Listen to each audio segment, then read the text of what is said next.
দেখব present perfect tense. তাহলে present perfect টেন্সের সূত্রটি হলো subject plus have or has plus verb 3 plus object.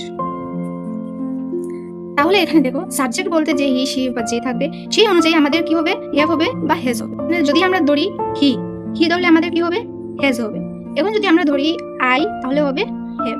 তাহলে সাবজেক্ট অনুযায়ী আমাদের কি হবে, বি ভার্ব হবে। তারপর কি হবে, ভার্ব 3।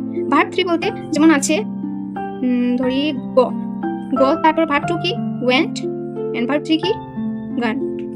তাহলে হ্যাভ হ্যাজ তারপরে ভার্ব 3 কি হবে, গান।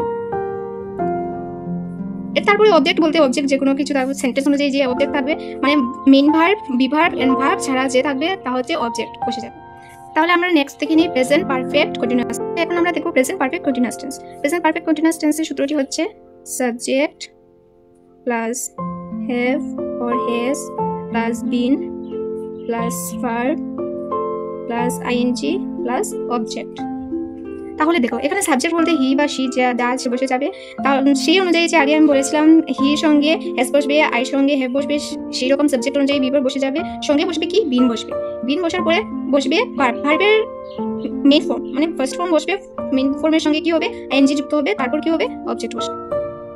তাহলে দেখো যখন বেঙ্গলিতে আমরা প্রেজেন্ট পারফেক্ট টেন্স দেখবো, প্রেজেন্ট পারফেক্ট টেন্সে যদি বেঙ্গলিতে আমাদের থাকে ইয়াছে এভাবে ইয়াছে থাকবে, ইয়াছে কিছু থাকবে, করে নিয়েছে অলরেডি তা থাকবে, তখন কি হবে প্রেজেন্ট পারফেক্ট টেন্স। এন্ড যখন দেখবে সকাল হইতে কোনো কিছু মানে সকাল হইতে বা আগে থেকে কোনো কিছু এখনো চলতেছে, এখনো চলে, যেমন প্রেজেন্ট পারফেক্ট টেন্সের একটি উদাহরণ দিয়ে দিই, সকাল হইতে বৃষ্টি হইতেছে, তখন কি হবে প্রেজেন্ট পারফেক্ট কন্টিনিউয়াস টেন্স হবে। তখন আমাদের কি হয়ে যাবে subject plus have has plus been plus verb plus ING plus object.